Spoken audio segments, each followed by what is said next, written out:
Večina zaposlenih se veseli tako prazničnega vzdušja, kot tudi dela prostih dni. Vsem poklicem ti dnevi niso tako naklonjeni, se nekatera podjetja in ustanove ne morejo kar zapreti svojih vrat in jih po praznikih preprosto ponovno odpreti. Nekateri zaposleni nimajo te možnosti izbire, drugi jo imajo. Motivi so različni, pogledi pa tudi. Ja, december je v bistvu priložnost, da nekaj zaslužimo tudi, ne. Delati pa tako moramo skozi.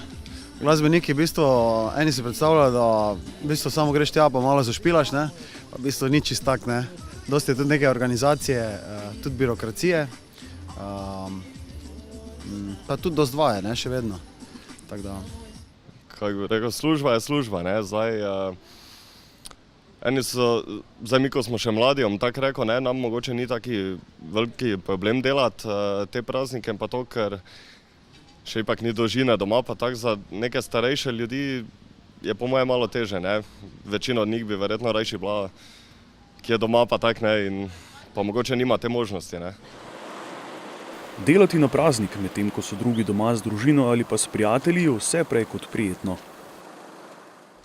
V bistvu policisti tako in tako delamo vse dni v letu, 24 ur na dan, tako da v bistvu za nas ni razlike, ali je 25. december ali 1. maj.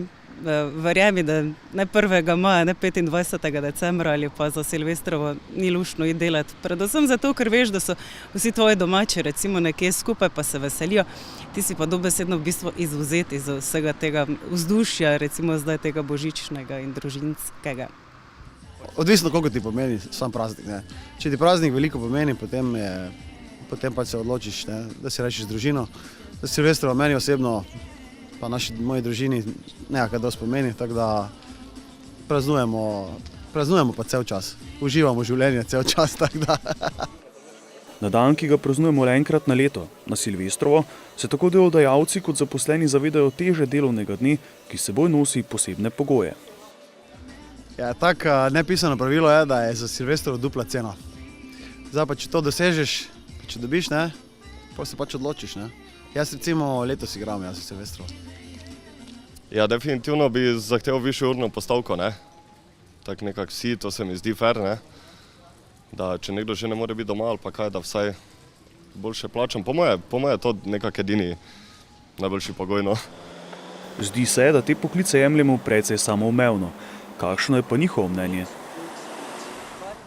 Nam da veljavo v bistvu to, če se ljudje počutijo varno. Tako da v bistvu, če nas vidijo ali ne vidijo, v vsakem primeru se najde kdo, ki bo rekel ali eno ali drugo, ampak če vidimo, da smo v bistvu dosegli svoj cilj, da se ljudje počutijo varno, da je njihovo premoženje ni bilo napadeno v tem času, zdaj ali med prazniki ali sicer, je v bistvu vse eno ali drugo.